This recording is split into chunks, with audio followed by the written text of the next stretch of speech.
Now we're like, oh, we're actually podcasters. But it's just the other things, like he's learning to like jump off the sofa. And Yeah, no outlines. We just kind of go. Yeah. Welcome back to Dealing Seconds podcast with your Cards and Beards crew. I'm Chris. And I'm Danny. We got a special guest today. We have Mr. Beyond Playing Cards himself, Stephen O'Neill. And that's our version of a drum roll. Yeah. I liked it. How's it going, Stephen? Yeah, good, thank you. Thanks for having me. No, thank you for coming on the podcast with us. Honestly, we are truly honored and appreciated Yes. for this. Agreed. First off, how are you doing today? How's everything going over there in the UK? Yeah, good. We've had a pretty nice weekend. It's been quite warm. Temperatures of 28 degrees Celsius. So I suppose you Fahrenheit, so I don't know the translation to that. 28 is about 77, maybe 80 degrees Fahrenheit. I should know because I'm half Polish and I have family in Europe, so I'm used to going back and forth between Celsius and Fahrenheit. So it's just like, yeah, all I know is anything over 22 degrees Celsius, I'm sweating like a dog. Or like a pig, I should be saying. Yeah, I'm fat and I sweat like crazy. All right. Yeah, that's how we do the podcast, Stephen. Sorry. All right, thank you very much. Thanks for having me. I'll see you all later. Well, first off, if whoever is watching this, if you don't know right now, Stephen is the mastermind, the creator behind two awesome playing cards. One, the Beyond playing cards, which are amazing. I had to get myself a deck. I think these playing cards are awesome. And then recently, yes, Danny has them. I mean, same as well, the Chili's, which are amazing. And if you guys don't know, he actually has a Kickstarter going on right now for the next two decks of the Chili's collection, the Serrano and the Bubblegum, which I am super excited. I need those decks because I need to have the whole lineup here. I need to have this was insanely smart to do, and I want the rest of the collection. I need to have these in my collection. Genius. It was that was quite tricky for me because I was wrestling with that idea for a while. I thought it seems a bit obnoxious to do it. Like it's kind of like saying like if you don't buy them all, you're not a real Chili's fan sort of thing. But yeah, it was in the air until like the very end where I thought, oh, I'll put it in because quite a few people who I've shown it to were like, yeah, that's pretty cool. Yeah, just pop that in sort of thing. I think I think it's also cocky going, yeah, I'm gonna make them all, and you're gonna make them, help me make them happen. But I like it. But for people like me who like to display stuff, once you have the full set, I mean that's gonna look pretty nice in a nice carrot case. Just boom, that's gonna look great on the shelf. And people like me, that I appreciate stuff like that. Now the question is this: are you planning on doing 6? Because a D6 carrot case holding it sideways would be perfect. That would be amazing. Because if you're going to do 5, I'm going to be like, no, you need to do an even number. Has to be 6. Otherwise, I'm like, my OCD or 8. is going to... You can get them in 8. You can. Are there 8? I mean, you could do... right, there are so many peppers nowadays. Yeah. And I'm going to do 5 and then just leave it there. And I'm not even going to finish the picture. It's just going to end. No. The intention was always to do 6. I just wanted it to be. I wanted them to be semi-standard because I wanted people to use them for magic tricks and stuff like that. But yeah, I intended to use 6. Like the image is complete on my computer. I have the other 3 ready and waiting. Not the whole decks, but just the spines basically. But yeah, it is 6. It will stay as 6 because if I reduce it down or extend it, it will obscure the image and it'll look silly. So. And it's honestly, for me, it was honestly such a transition going from this to the Chili's. I was like, when I saw this deck, I was like, all right, this is, and your company name Beyond Playing Cards. I'm like, okay, I can see the direction. And then all of a sudden, next thing you know, you come out with the Chili's, and everyone's like, huh? But then also there was that little controversy when these came out on Kickstarter, when you had OPC with their Chili's decks, the spicy decks as well. Mind you, your decks are better. Just saying, hands down, better design. And I mean, I've been beating this deck to death, and it's still. I mean, just for those on YouTube here, let's just. I like the OPC decks. I like the jalapeno one. I think it's a beautiful color. The green is better than the red, for sure, 100%. But that red that Dan is showing right now compared to this, your red one here, just since you brought it up. Yeah, there you go. There you go. I mean, yours stands out in my opinion. The OPC deck is a little bit too. The red is a little bit too muted. Their green version is better. I'm not gonna lie. Their green version is better than the red. But I still prefer your decks because of the fact that it's a little bit more just a fun fan. I mean, they just. I really enjoy your back design. I love the chilies kind of throughout. You know, and you got the little broken border there and everything, and I love a broken border. Well, that was the design was actually something that it evolved over time as like designs obviously do. For a day job, I create surface patterns, so it's like repeat patterns that you would see on like clothing, so like leopard print, for example. If you will see the pattern repeat every so often, and that is sort of what. So all you do is make a swatch, a square swatch, and that repeats, and that was sort of a nod to. That's that part of my background. I mean, that's why as well on the inside I wanted to have it so it was a repeating. So this is an inverted red deck. Nice, so this is the inside. I never really realized that. I never really looked at the inside. Yeah, I saw. I just, but I'm not. I hate. I don't want to destroy my tuck cases. Same. I have a few left over, so.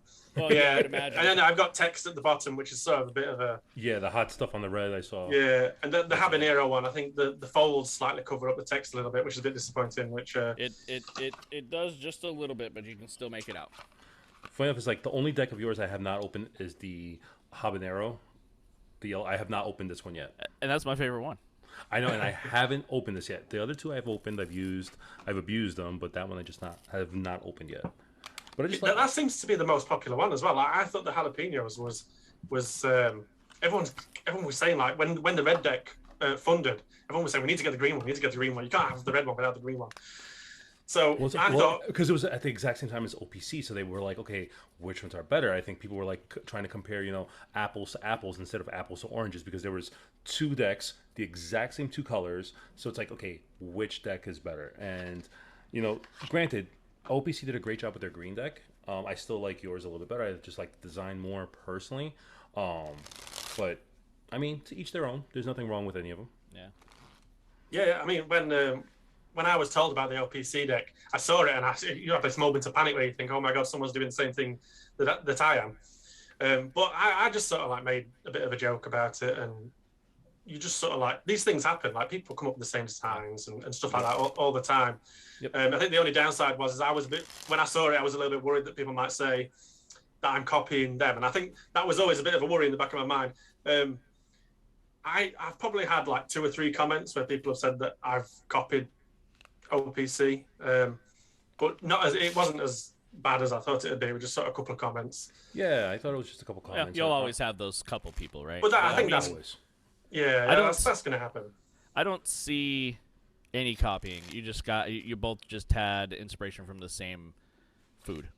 But my question is, what inspired you to go from your Beyond the Space version to the chilies? Like, what was the inspiration, or what was the shift between the two? Well, I designed the Beyond decks quite a few years ago, and it was a slow process. I had this idea. I can't remember what year it was. I think I said it was 2018 in my Kickstarter, but it was leading up to the lunar landing, and I thought I wanted to create something that was paying tribute to that. So like the 50 years and sort of, because it started off as a moon deck, like a lunar deck, I think I called it, and then from there I saw it was a slow burn. I was sketching the courts out, and I just wanted the courts. I wanted them to be standard looking, but to be like astronauts, so they were slightly different. When I did that, I think it was 2019 when I thought I'd take it a bit more seriously and look into doing Kickstarters. And as I was doing it, I was getting more ideas for other decks. So I've got a list in my notepad where I will write down ideas for other decks. And there's a couple in there that I've since researched and people have already done. So I've like sort of turned away from it. In that was the chilies idea. And I think it was the Christmas before I launched. So I launched in 2021. So the Christmas before, I was coming up with some other ideas, and the chilies was in there. And I thought, I'll sort of come back to that later or not. When Beyond funded, I think it was 2 to 3 weeks in to the Kickstarter it funded. I thought, this could be something. So I sort of got on my other designs, and I'd sort of started sketching out chilies. I sketched out a couple of other ideas that I've got. I do intend to go back to the Beyond at some point. I am working on a V2, but it's something that I don't want to just repeat the same deck and sort of have the same bag, because I've had a few different designs that look sort of similar. And I thought, to give me a break from overworking myself on the Beyond V2, I'll focus on a different deck. So with the chilies, I thought I could. It was funny because the OPC deck is based on like a hot sauce bottle, and in my initial sketches, it was sort of similar. And I thought it's kind of I dodged a bullet really when I realised like I started off like that, and it sort of evolved into what it is now. Yeah. So it was just something. I mean, I like growing chilies. I grow chilies at home. I've done it for a few years. Oh wow! And it's something I like to do, something that I'm interested in, because I like sort of like space and stuff like that. So you're a hot sauce fan then, or you like spicy food? Yeah, I do.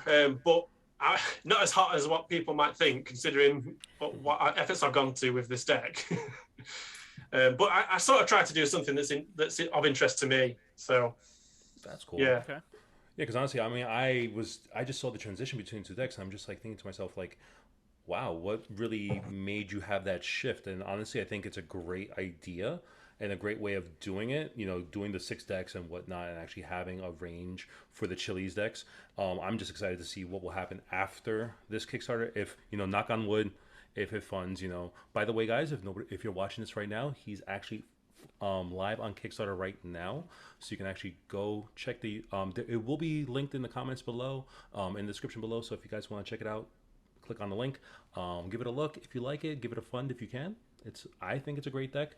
I think it's really unique and different of what's gonna be, the add-ons, I would say, especially the last add-on you did, which was the unique deck, which was really interesting. The silly. Is Sillies. that what you're calling it? Sillies. Yeah. Well, it was. I just wanted it to rhyme with chilies, so I just thought sillies was a great. Okay. I don't know if you saw my April Fool's deck. That was a silly deck, but it had a different name. Okay. But it sort of came from that. I have got an idea for another deck that's sort of similar that rhymes with it as well. So nice. It was just sort of like a bit of a play. I mean, it seems expensive for what it is, but people have. I mean, that they want that more than they want the Serrano deck. So I'm just going to have to do a Kickstarter based on that. Well, I think it's more of just because they want something that's created just for them by you. That's more of that, like that personalized touch that they get, a one of one, or a deck just from you for them. And I think that changes the game. I mean, a lot of people do that on Patreon. Like we were just talking about this the other week. Wadey does that with his yearly Patreon, where he creates a specific deck just for you. Themed off something he already currently made. Exactly. Just kind of like what you're doing with exactly. So I think it's a great way of giving a little bit extra to the community, and for the people that if they want to back it, they back it. If they want to get a little silly deck, why not? I've been toying with the idea of getting one. I don't know if they're still available. I jumped on it like day one when I was scrolling through. So I didn't back your first one because I didn't know about you until Henry started fulfilling them when he with SoCal, and then I'm like, what the hell? So I bought some. Yeah, because I remember I had them. And now I like kick myself going, man, I wish I would have been around for the Kickstarter. Yeah, because I remember I backed the Kickstarter, and I remember when I got the fulfillment, and I was showing them off to the guys, and Dan was like, wait, what are those? I'm like, the Chili's decks. And he was like, oh, Henry has them? He bought them, and then next thing you know, he's just been using them nonstop. Yeah, pretty much. So obviously the Serrano one, right, was stretch goal for the first campaign. Was that correct? Yeah, it started off as being the red deck, and then the first stretch goal was the Serrano.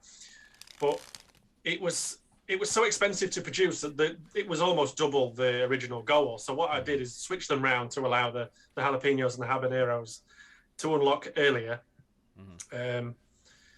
So I always said, like, I asked everyone at the end of the Kickstarter and the surveys, what do they want to see next? Because I was still dabbling with Beyond V2 and obviously still got the Serrano deck.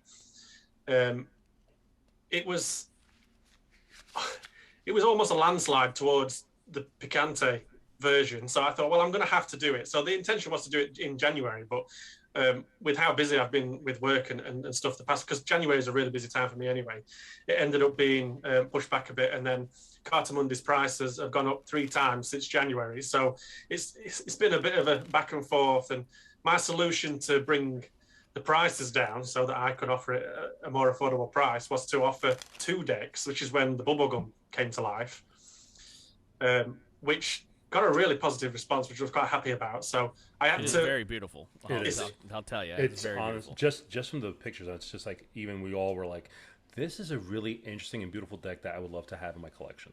Yeah.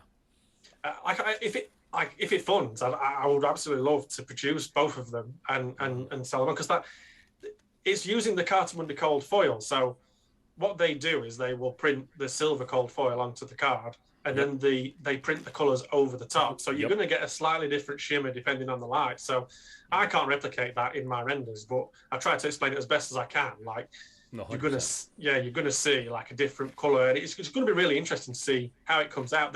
They actually told me the Tiki decks were the same process. So if you have the Tiki decks, it's the silver cold foil, and it has the red printed over the top, and it gives it a nice finish. Oh, it's a beautiful finish. I mean, I have a couple decks of theirs that they do that, and it's just the way they're great with cold foil. Cartamundi is amazing with that. The one kicker that I'm giving them a knock on is the fact that I'm not a fan of their B9 slimline.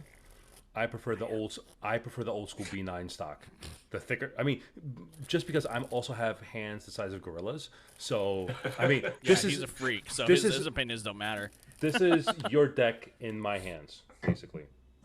I have huge hands. It's the mini version, isn't it? Yeah, I know, right? I know, right? See, everybody says that. Everybody's like, wait, that's a regular deck of cards in my hands. But I prefer the thicker stock because I manhandle these cards. Yeah, you destroy cards. Me, I like card money. It's been growing on me, but I always prefer their B9 stock because it's a little bit thicker. Granted, it's not as durable. I've actually worn out a few decks with the original B9 stock, but I just think the thicker stock is better. But that's just me again. But what made you go to Cartamundi and not USPCC or Legends, even with the Beyond deck? Because I know the Beyond deck was Cartamundi as well. Yeah, I did a bit of research. I mean, when I first started out, when I launched my first Kickstarter, I knew of Fontaine, and that was it. So I was jumping feet first into an industry I knew nothing about.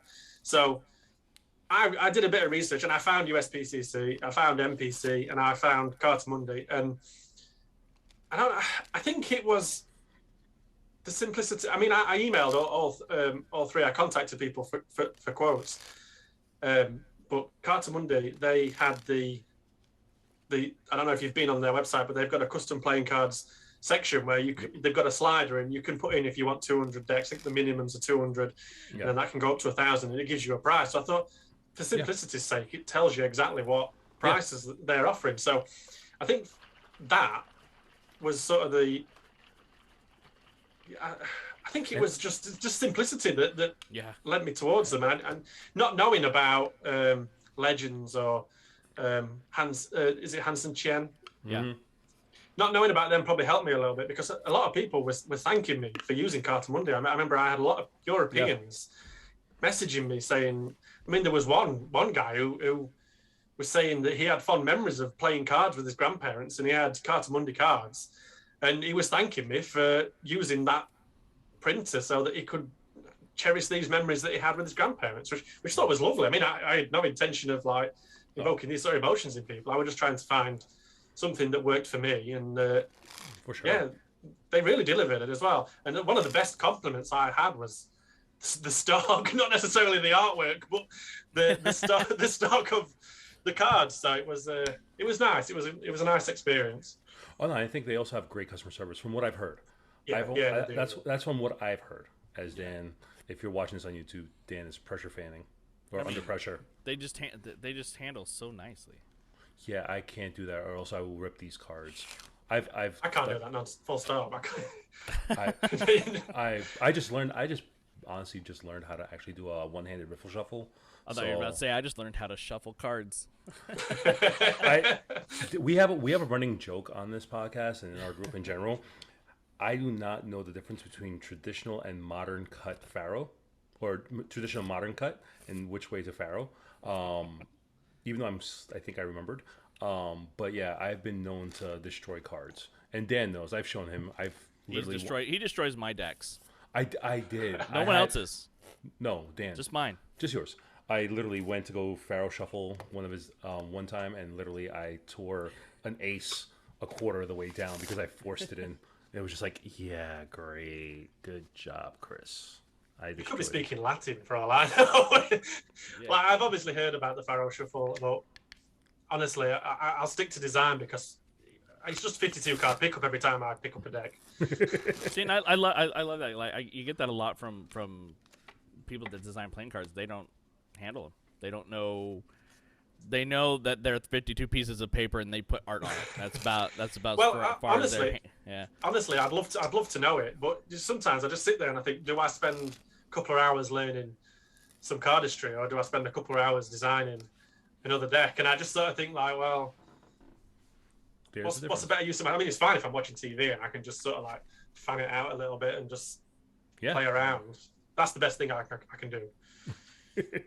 But what got you into the community in the first place? Like, what got you into cards or into making playing cards besides doing your day job, designing? What got you into the community? The community, I would say the Beyond deck. When I put it on, it was funny because I put it on. I thought, like, even if it doesn't fund, it's sort of like a bit of exposure. People couldn't sort of like recognize, and people who do back, who have supported, will obviously get a notification that I'm launching a second Kickstarter or something like that. But when it funded, I just sort of, it took me by surprise a little bit. I think I had it on for quite a long time though. It was like 45 days or something, and it was just the responses that I got. I had a lot of support and a lot of like comments through Kickstarter, and I'm quite open and honest about things as I'm producing the deck. So like people were talking to me on Instagram, and I got to know a lot of people through Instagram. I ended up in this UK card group with a bunch of guys who I call friends now. So it's sort of like I'm learning through them what the industry is about, and I go to them with questions and stuff because I'm not afraid to ask. Like if I don't know something, I'll say like, oh, is this all right, or whatever. But I think it's just that, and I learned more through Beyond than I have done through anything else. So. And did you used to collect playing cards before you designed your first deck, or were you just like, I want to experiment and try my talents in something else and push myself a little bit? I sort of did. It was never like hype decks or anything like that. Anything that we know in the industry. It was always like if I went away, like we got married. Me and my wife got married in Vegas, so I bought a pack of playing cards in Vegas. And when we go abroad, I might buy a pack, and it's just like a general $1 deck, something. When I finished secondary school, which is high school for you guys, instead of when people sign shirts, did they do that in America where you sign shirts for people who are leaving? And for us, it's yearbooks. We sign. Well, yeah, of course, yeah. Yeah, we do yearbooks.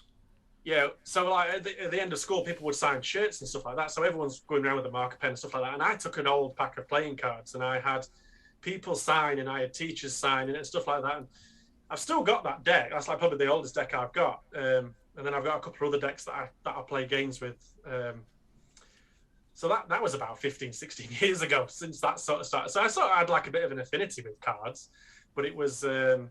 The community side of it, that all started with Beyond, because like I said, when I started that, I did a little bit of research. I knew who Fontaine was. Everything else was a bit of a mystery to me, but it's really nice. People are very nice in the community. They're always they're always offering like, oh, you could do this or you could do that, and there's some really nice I don't know what the word is. Cut that. No, we're not cutting. We're leaving it in. No, but honestly, there are some really great people in this community. I mean, I got into this community last year, about this time last year, maybe a couple months prior. And I just came in because I was like, oh, let me watch some YouTube. I found Chris Ramsey, and next thing you know, he's handling cards, and I was like, oh, let me try that. And then that's when the bug got bit, and the bug bit me, and next thing you know, I'm collecting everything under the sun, and my collection grew from like 10 decks to like 200 decks in less than 5 months. And now it's more of like, okay, let me calm down and start collecting and what I really want. So now I'm like, I'm in that version of myself, like, okay, I'm not gonna buy as much. You know, Henry over at SoCal doesn't get as much money from me anymore. But you know, nowadays is more of just like, let me just, you know, do Kickstarter, especially help out friends and people that I like, and you know, creators I like, for example, like you or Danny or Wadey, you know, just to, because I want those decks, because I think those are more important to me. They're more important because they're from people who I actually speak to and people that I actually know, versus, hey, it's a big company like Fontaine. I don't know Zach personally. I think some of his decks are great, but do I really want to put money into that personally? Yeah, I think it's quite tricky because I when I first did my first Kickstarter, there was a lot of people who was like wanting to support me, and I was supporting them, and I was backing their Kickstarters, and and some of them would back mine, not all of them, and it's sort of like come to a point. I think it was early this year where I thought I need to stop backing everybody. Yeah. So I sort of like I think I've backed one Kickstarter this year, and it's been quite hard not to back, but. I think when Danny had his sale on, I tried to get the Gilded deck, and I saw it was shipping to America only, and I was like, oh, and I was going to reach out to you. Yeah. So send me a deck. Well, I'll be honest with you, I was just too lazy to set that up beyond America and Canada. But yeah, I told people if they were elsewhere, just hit me up and we'll just deal one-on-one. I mean, I've done the same. My site's UK only at the moment, so yeah, it was just like it's just. I'll be honest with you, I was lazy, but yeah. At least you speaking of shipping and whatnot, so your first one you used Gamblers in the U.S. So how did you go from Gamblers to SoCal for the chilies? Yes, Gamblers. I don't want to be negative about no, please. No, give us. We want the honest opinion. This is the podcast that we would love to hear it. Yeah, I used Gamblers for my first one, and I didn't for the second. So I'm pretty sure we probably have the same experience. Yeah, the same experience. It was positive until I paid for the shipping, and then it sort of like it just went quiet for a bit, and they said, "Oh, I'm shipping today or next week or something like that." And I think it was like 4 or maybe 5 weeks before they actually did fulfill. And I don't know if excuse me, I don't know if it was other backers, more well-known creators, that was having their deck shipped in and they thought, I'll prioritize these or not, or if it was just they were so busy but they didn't want to admit they were so busy. But it was just a bit of a delay. I mean, the customer service was okay until I was until I was asking about it. But yeah, it was. Yeah. They ended up sitting there for like 4 or 5 weeks, which was. It's not so bad for me because I'm not having to deal with it, but I'm getting backers and customers. Yes. Yeah. And I was like saying, well, I thought they'd shipped. Like, a couple of people, I told them like I thought they'd already gone. So yeah, it was same kind of experience. Lackluster responses, one-word answers. I know they're a busy company, but of course they're gonna put the bigger campaigns above people like you and me. I mean, that's just the way it is. And I was just curious because like my second one, I said, screw it, I'm doing it myself. I will not do that ever again. And what was your feelings with Henry then, going from Beyond to Chili's? How was the experience? Was it different? Better? You were one of SoCal's first fulfillment projects, if I'm not mistaken. Well, I don't know if that's right, but that's amazing. Yeah. So, Henry was amazing. He actually pulled me out of a tough spot because during my campaign, I didn't know, but I was using Brothership originally, and the guy who produces the Shogun deck, New Roll, he told me that he says, haven't you heard, like they've closed business, like it's gone under, sort of thing. So it was a bit of panic, and he recommended using Henry, and he pulled me out a bit of a tough spot, and I can't fault anything. I mean, he was quick, professional. I mean, everything was just spot on. Yeah, because I know Neural actually did his deck was shipped via SoCal as well. He did everything with SoCal. And I think Henry's a great guy. I mean, I know Dan was actually thinking of using him for his junior deck. I will be using him for my junior he will. deck. Let's rephrase that. He will be. Because Henry, I mean, granted, has great service, knows what he's doing, has been doing it for years now, and people just trust him. So I think it's a great avenue for him to go down as doing fulfillment because he's already doing it nonstop anyway. So why not? Let's just give Henry more work to do. Yeah, let's do it. Yeah. But yeah, I decided to go with him. When I got in this community, he was one of the first people I met. So I've known him before the site came around, and I just feel like you could trust him because you can. I think so. Especially he's very honest, isn't he? Yes. You can trust him, no doubt. And if everyone else trusts him, I trust him. So right. So like if he sits on your decks for 4 weeks, there's a legit reason, and he's going to tell you like, hey, we got some stuff going on. If Gambler sits on him for 4 weeks and you don't hear from him, then you're like, come on.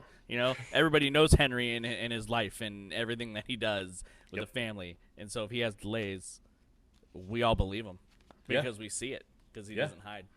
I mean, honestly, what he did with even the Ink Beast deck campaign, that whole 700 plus backers that he had to fulfill, and he got them in and fulfilled them. I mean, in our podcast he was on, and he even said, he was like, yeah, I will never be doing that again, but it was a great learning curve. It was those T-shaped carrot cases that really threw him for a loop, but hey, whatever. But that was good. I had some certificates that I sent out for day one backers, and I ended up shipping them a little bit too late to Henry because it was all a bit of a mess at the time. And when I sent them to him, I was thinking like they don't fit with the decks. Like they're slightly too big. And I mean, he worked it out and sent them out. But it's like the fiddly little things. Like you want to just give him decks, don't you? So like for this campaign, I'm still using Henry. So I thought I'm just going to send him decks. Yeah. I don't want to be sending excessive things. And if I do something that's not a deck, I'll just ship it from here. Yeah. Because I actually have that day one certificate in a frame, literally on my on my dresser over there. Oh, okay. You're looking on your floor. You put his no, it's on the dresser. It's not on my dresser. It's in my bookcase, literally behind my monitor, which is basically right on my wall. Yeah, I did a bunch of add-ons for my second one, and I'm like, dude, I'm not doing that again. It's too much work. Yeah, I think sometimes as well, you put them on and you sort of forget that you've got to pay for these as well. You put your total as the shipping plus the cost it's going to take to produce the deck, and then if you just hit that and you've got 4 or 5 different like T-shirts and coins and certificates, and you think, where's that money coming from? Yeah, exactly. Yeah, take into account everything. Yeah, well, that's it. I mean, the unique decks. I didn't factor that in at first, and I thought, well, now it's like, to me, it's like £1,000 worth of decks that contribute towards the Picante editions that aren't going to have any funding themselves. So it's a bit of a risky. Yeah. It's you got to be careful with your goals, but So are you getting good feedback on the sillies, on the unique decks? Yeah, I've had some really good ideas come through. I mean, this is why I did it. When I did the Chili's deck, someone who backed Beyond, who would back the Chili's, I think it was actually 2 people who said like, you need to do a space Chili's, like combine the two, and when I mean like the bubblegum sounds ridiculous, doesn't it? It doesn't sound like a chili, right? But when I researched it, I was like, oh my god, it is a chili, sort of thing. And then I did the same with the space chilies. Space chilies are chilies grown in space on the space station. So these sort of things do exist. So I'm not just making it up. Hey, but it's now beyond spicy. But, yeah, exactly. There you go. I'm gonna have a combination of the courts with the helmets on and people panicking in space because they're eating chilies and there you go. Nowhere to go to the toilet. It comes together easy, nice and easy. And goes out like fire. Yes. Just saying. I mean, I love spice. I've gotten into spicy food and I love hot sauces personally. So I don't know if you know, there's a show on, I've said this before on the podcast, there's a show on YouTube called Hot Ones, if you ever watch it. It's basically a interview show where the interviewer interviews a celebrity, but as they're doing the interview, they're eating 10 spicy wings, and they get progressively hotter and hotter and hotter. And you have to watch it. It's hilarious. And you actually see some people actually get high because spice actually gives you endorphins, actually gives you a mental high, like a crazy high. And some people just go nuts with the spicy level. And there's one that they never get rid of. It's called the bomb, and that throws almost everybody for a loop. It is insane. They even had Gordon Ramsay, a fellow, UK man, on it twice. His is hilarious. I'm not gonna lie. The way he watch this. Oh, it's amazing. And the funny thing is that they actually have the hot sauces are produced here in Brooklyn, or in New York, in Brooklyn, about an hour from my house via train. And I can actually buy the hot sauces individually, or if I go to the shop, I can actually taste them individually. And now they've laxed the COVID laws, so you can actually go and taste and whatnot. So I'm like, ooh, I might have to go back and start tasting all the new hot sauces again. So, if you ever get a chance to watch it, they're about like 25 minutes long, the shows, but it's actually a really well done show because the interviewer actually asks really good questions. But the funny part is when he gets to like further into the interview, when the sauces get hotter and hotter, the minute they take the bite and they're already sweating, that's when he asks the question. And he's like, we should have done that for this. I mean, we'll do another one, and then we'll just all sit eating chilies. I will actually, that gives me an idea. I might actually then buy the sauces and ship them out to you and see what happens. And then you can put them on whatever you want. I'm up for that. I know Dan is You can count me out on that one. Thanks. I'll do it. It's funny. It's funny because when I launched the first Kickstarter, I thought I might say if it funds, I'll eat a chili live on YouTube or Instagram or something. And I thought, no, don't do that because everyone will be sending me the ghost chilies or something ridiculous. And I just thought, no, because people will hold you to that, Stephen. You don't want to be messing about. Yeah, don't. Yeah, you open the floodgates. You're gonna. Yeah. And now that I've said it, everyone's gonna be like, eat the chilies. Don't worry. If your campaign funds, I will actually send you the hot sauces, and we'll do another podcast and do it. Maybe we'll do a YouTube live actually, and just do a YouTube live. Just us two crying. Yeah, seriously. Just Danny will just be laughing at us and on the side the entire time. But I mean, I'm just gonna mix. I'm gonna pretend. I'm just gonna say it's ketchup. Yeah. I'll just use ketchup and pretend that it's hot sauce, and you guys will be none the way. I'll be like, oh. No, because I've tried them. They're the funny enough is like you would think that the hotter the sauces, there's just pure fire, but the ones that they make actually have flavor in them. So it's like it's a creeper. Like you taste, you're like, oh my god, it actually tastes delicious. But then 30 seconds later, your mouth is on fire, and you're like, how the hell am I gonna, extinguish this? And nothing works. Honestly, they're like, oh, milk, cream, like no, none of that works. It just and then you try to talk, but then when you talk, the oxygen reactivates the heat, and you're like, I am screwed. Yeah, it sounds like a blast. Need to watch this. Oh, you have. It's if you ever get a chance to like if you have an extra half hour, it's hilarious. Just watch it. I would recommend Gordon Ramsay because he's just freaking hilarious on that show. It was just amazing. No, but yeah. So going back to your Kickstarter campaign.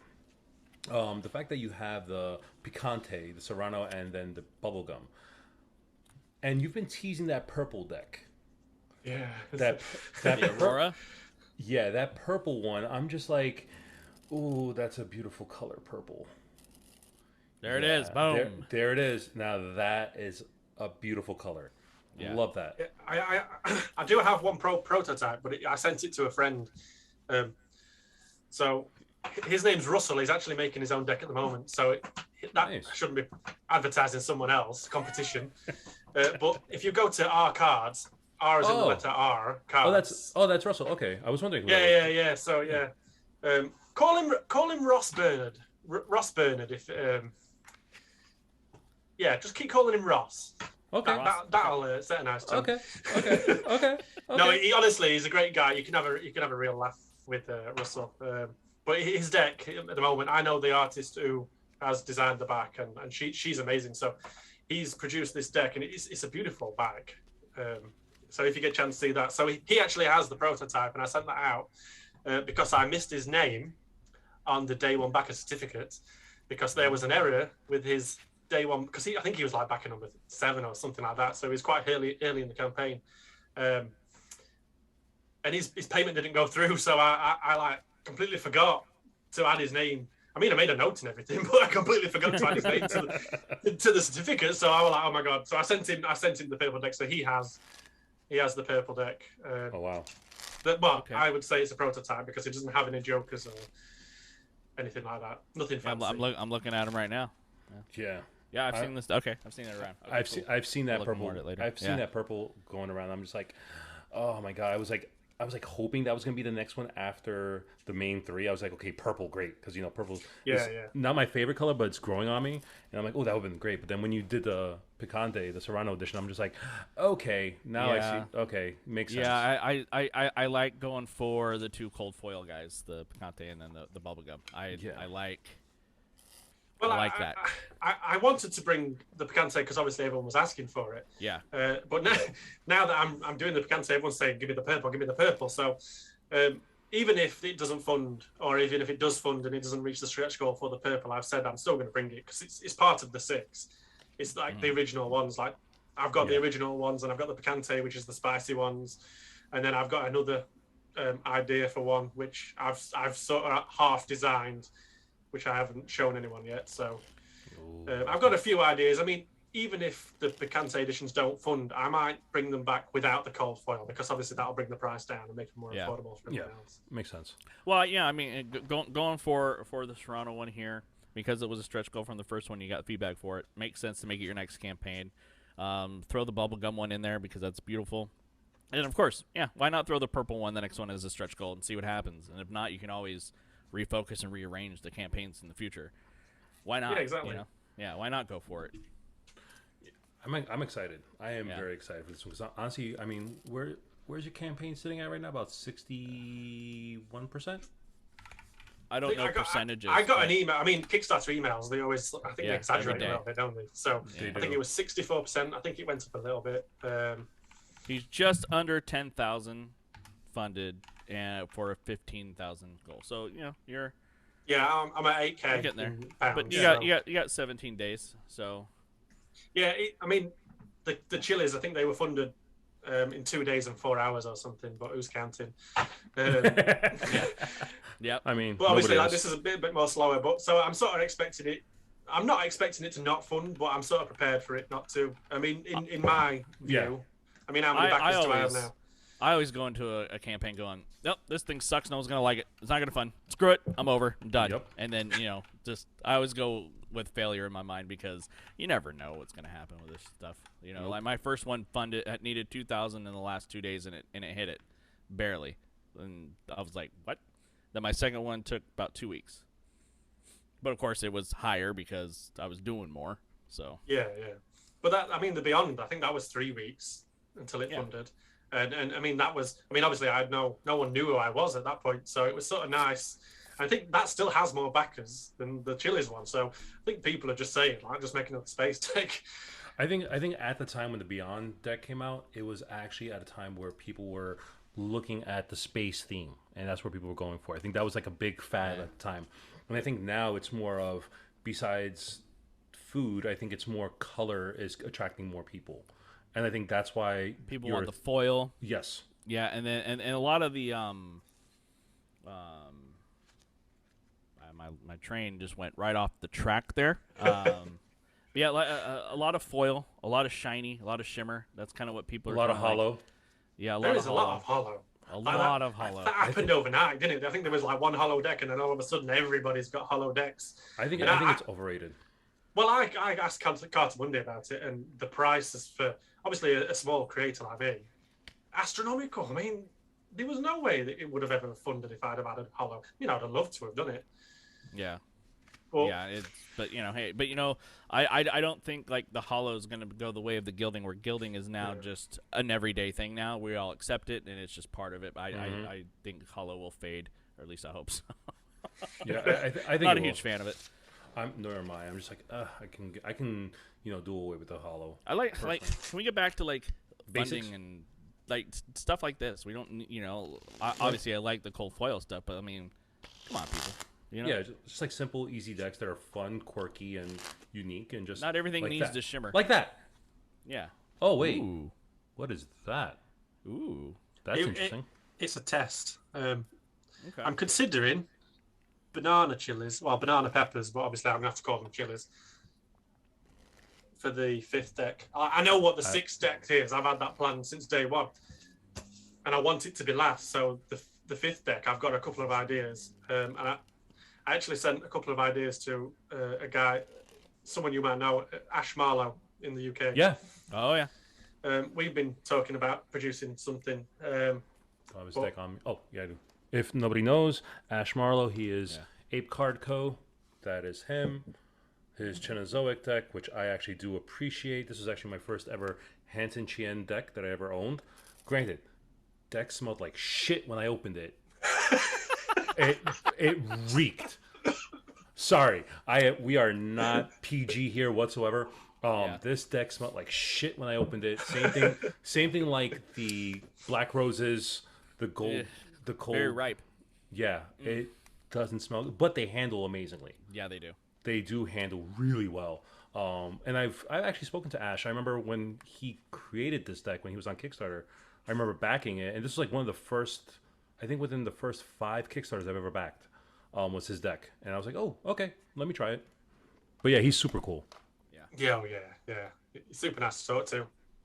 Oh yeah, super down to earth, chill guy. Great magician too.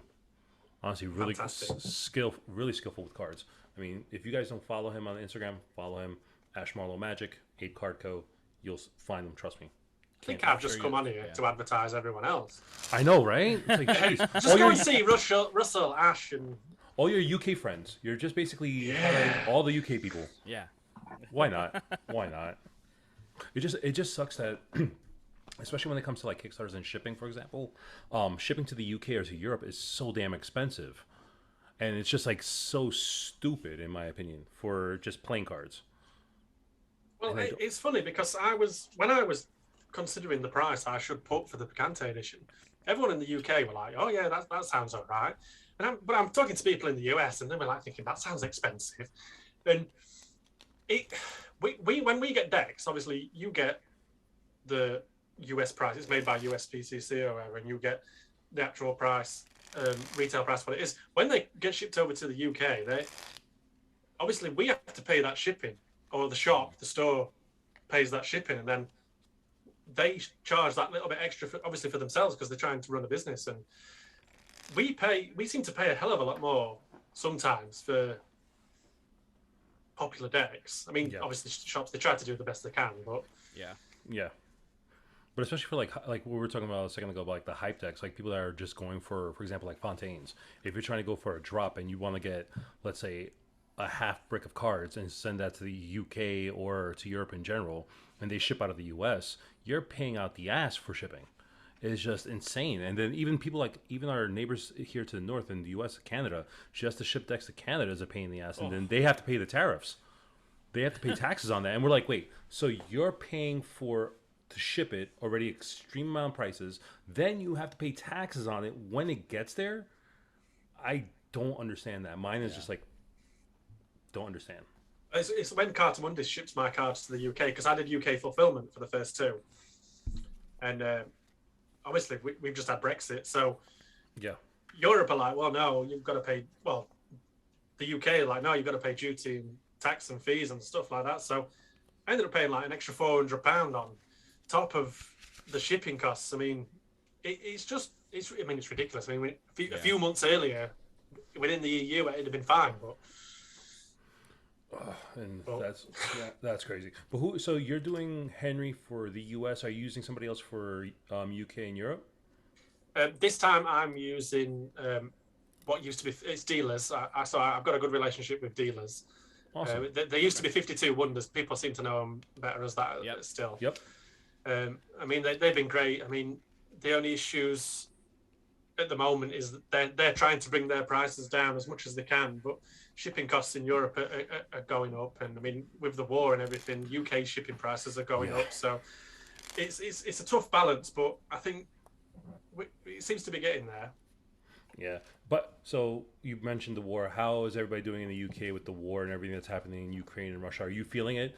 Besides playing cards, are you guys feeling it in your life? Like, for example, like gas prices, or what you would say petrol prices.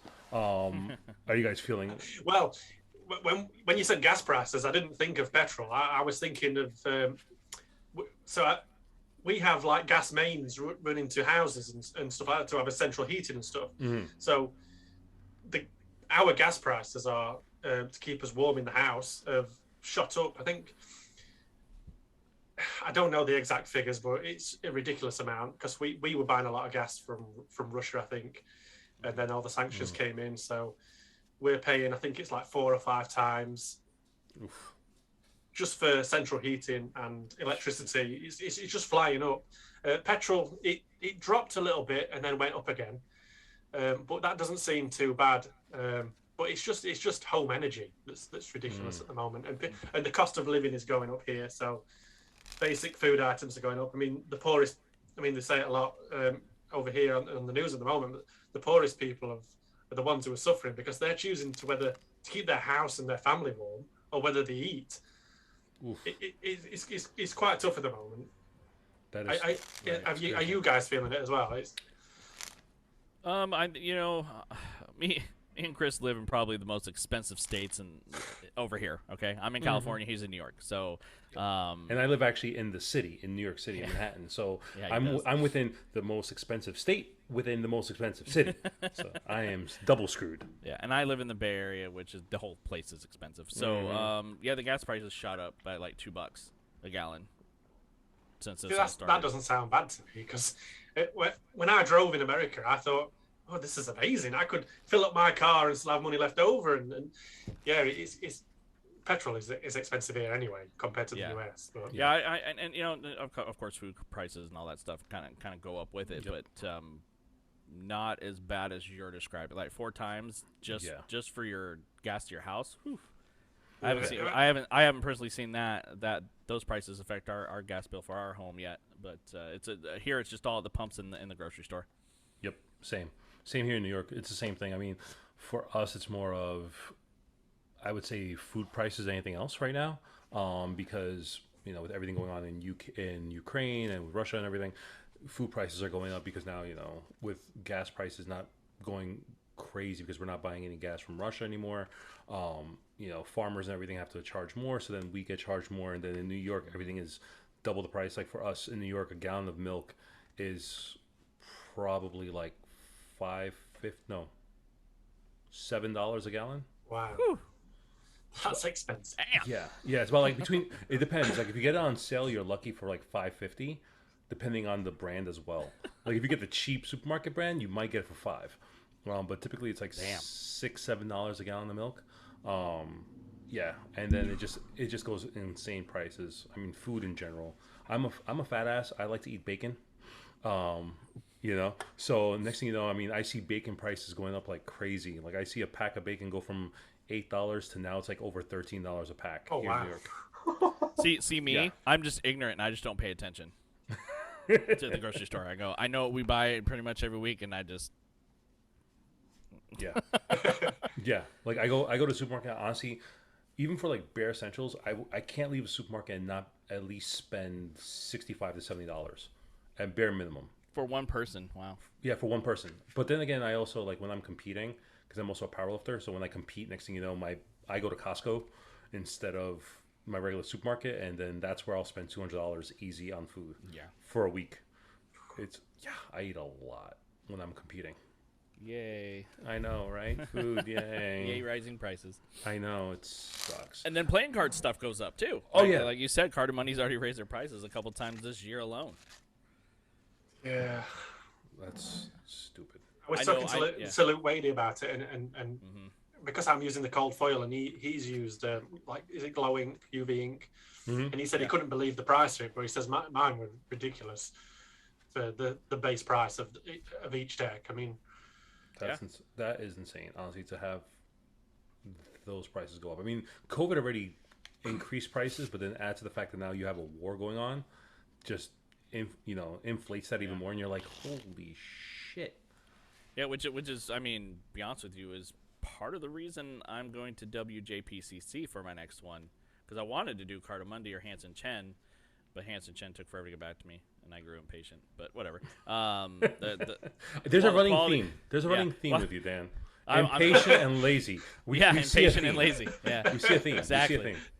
So I'm not they're not the toppest quality, but they're the last few decks they've come out with are pretty good. So I'm like, you know what, I'm just gonna give it a shot and just go a little cheaper route. Yeah, because I mean, even the United States Playing Card Company is a little pricey, and I'll take a risk, and if it doesn't work out, then I'll shift gears and go from there. It's all a learning curve, isn't it? I mean, you've got to try these things sometimes, because it's not about making profit with each deck. God, no. You've got well, there isn't any. So yeah, you've got to find a nice balance. Because I mean, I wasn't happy with the price that I've put on for the Serrano deck and the Bubblegum deck, but I've got to. I mean, because with the chilies, I absorbed some of the shipping costs with the actual like retail price, so there wasn't much in it for me, if anything. Yeah. So it's about finding what's best for other people, for the people who are going to use them. I mean, you need them to buy it. Yeah. Yeah. I mean, they're going to use it. People who are using this deck, I mean, they use it nonstop. I mean, there's one guy I follow on Instagram. I always forget his real name. I follow him. I know his Instagram name, K Trickster. I keep forgetting. Kevin, there you go. Kevin is a legend. That's what the K stands for. I'm sure. Yes. I can never remember his name. And Kevin, I'm sorry if you're listening to this. I apologize. No, but I see him like he's always using your decks, and he's an amazing magician. Great with cards, but he's always using your decks because they just photograph really well. They're great on video. The colors stand out, and they're easy to use. You don't have to worry. Like what you're using. Yeah, I mean, Kevin's done a hell of a lot for me. I mean, we've done a couple of giveaways together. And he actually got the first deck by winning a Instagram giveaway. I think it was Instagram giveaway, but he won the Jalapenos deck. Oh, wow. And yeah, he just sort of like did all this. I mean, his following just jumped from like 600 or something straight up to like 2,000. Well, I think it's 2,000. I could be overstated at the moment, but yeah, he's done so much, and he loves them. He was saying the other day that he's ready for some more because he's like, he's almost used them that much. Yeah, so I will say, I love the colors of these two together, and that's why I use them the most, because they are my favorite color combination: green and yellow, green and gold, whatever you want to call it. I wonder why.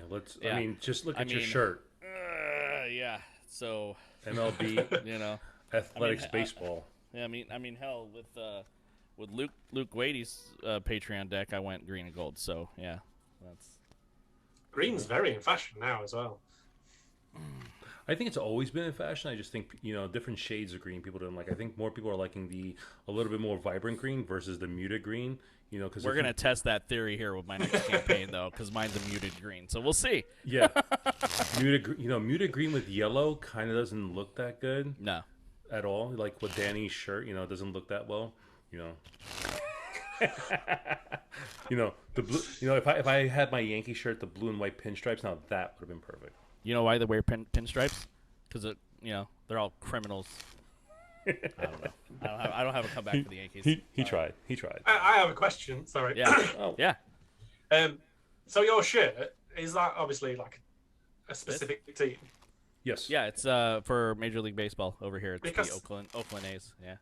Because like in the UK, we have a lot of like discount clothing stores, and some that not even discount. Some are like premium.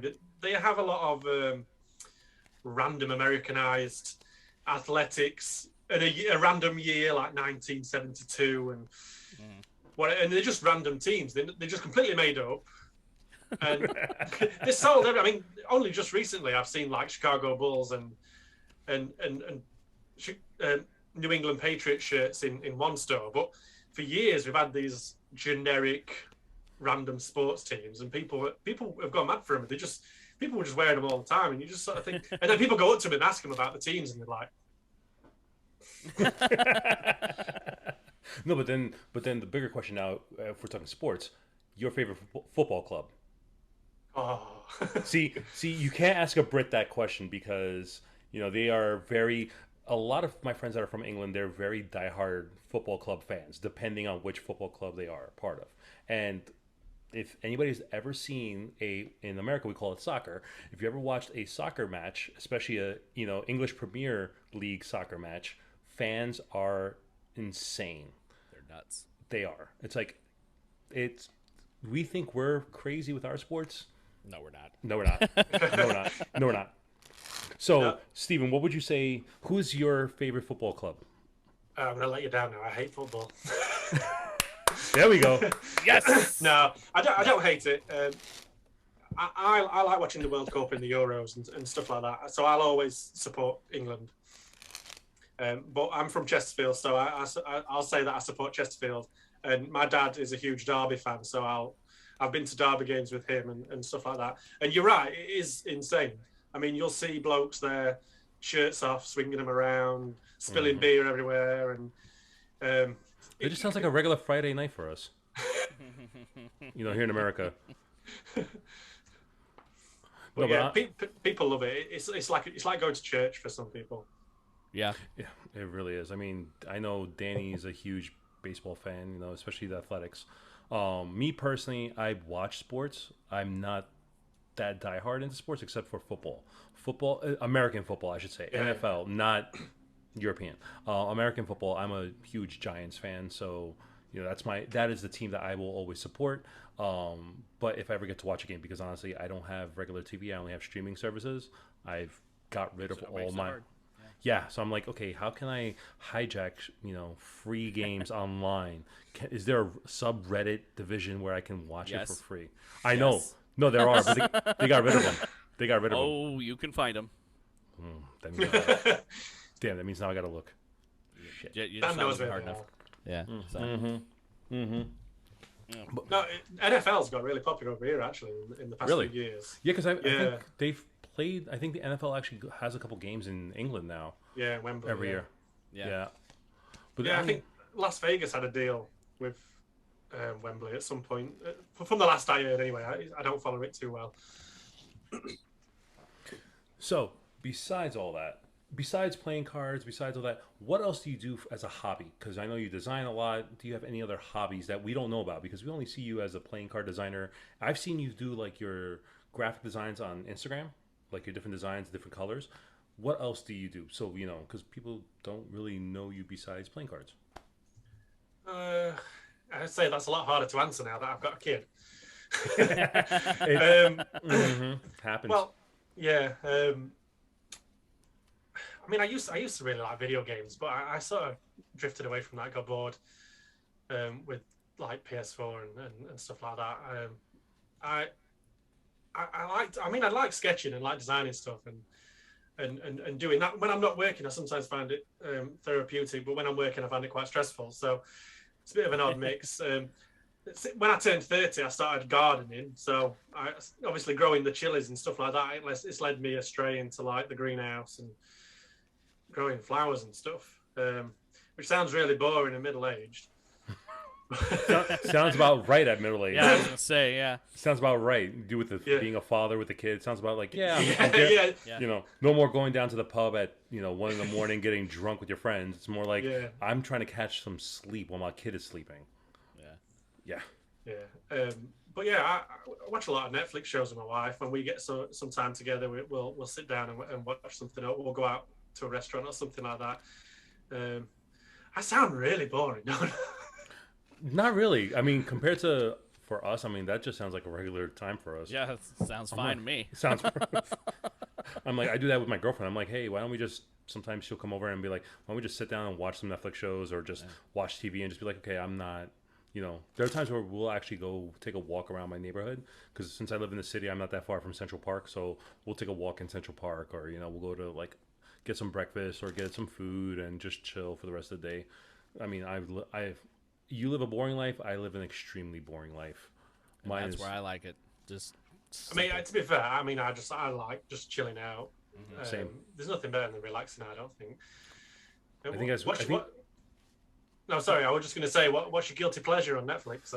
Ooh. Whichever streaming service you prefer.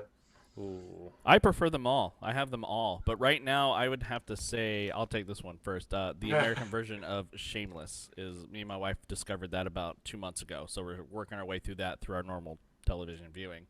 And yeah, so that's kind of what we're diving into. For me, I would have to say I just dove into Stranger Things on Netflix. I just binge watched the first 2 seasons, so I'm on season 3 right now. Season 3 is my favorite. I've only watched the first 2 episodes, and I could not stop laughing. It was just hilarious. And my girlfriend got me hooked onto it. She's like, "Well, let's watch one episode." So I watched the first episode with her, and then I gave it up. And then I was like, "Oh, being stuck at home because full disclosure, I had, got tested positive for COVID on this past Tuesday. So I've been home all week out of work, So I'm like, okay, what am I gonna do? All right, watch Netflix. What am I gonna watch? Oh, right, Stranger Things. And next thing you know, I binge watched one season in one day, the next season the next day. I'm like, okay, I sat on my couch for 9 hours each day watching. I'm like, okay, not going to happen. I have to, spread apart the third season a little bit. I can't just watch it all in one day. But that's my guilty pleasure right now, watching on Netflix. It's either that or I go down the rabbit hole with YouTube. I watch a lot of YouTube, unfortunately. Nice. Yeah. No, it's not. It's fine. Once you get sucked in that YouTube rabbit hole, you just go down and you're like, oh shit. It's easy, isn't it, to just watch and then something else pops up and you just think, oh yeah, I'll just watch that. And before you know it, you're 4 hours in and you've not done anything. It's like Danny on TikTok. You watch TikTok for hours and next thing you know, you're like, oh shit. You don't even realize it. Yeah. You don't realize that hours have gone by. It's just it's pretty insane. Much. Oh, yeah. Wow. Yeah. Well, Steven, honestly, first off, I want to thank you again for coming onto the podcast with us. It's honestly been an honor and pleasure just to get to know you a little bit more. Yeah. Besides the cards, get to know the man behind the cards. Man, where's the man? And then whoever's watching, if you guys are watching right now, in the description below will be a link to Steven's Kickstarter. Yes. If you want to go check it out, please go check it out. If you have the opportunity to go back it, please back it. It's an awesome deck. I think it should be out there because these cards are amazing. All the colorways, especially the cold foil that he's about to pull out. Yeah, I mean, we have them. They are amazing. But guys, if you can, leave a like, comment. If you want to ask Steven a question, leave it in the comments below. We'll shoot him little messages saying, hey, such and so asked this or asked that. Hopefully he'll respond, or maybe we'll have him back on the next time. Maybe we'll do that. If it funds, maybe we'll do the spicy challenge. And don't get me wrong, I will send them out there.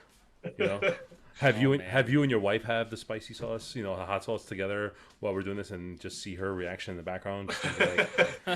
Just melting away in the background. Yeah, be like, make sure the grandmother and the grandparents have the baby today. Like, we are not going to be functional after this.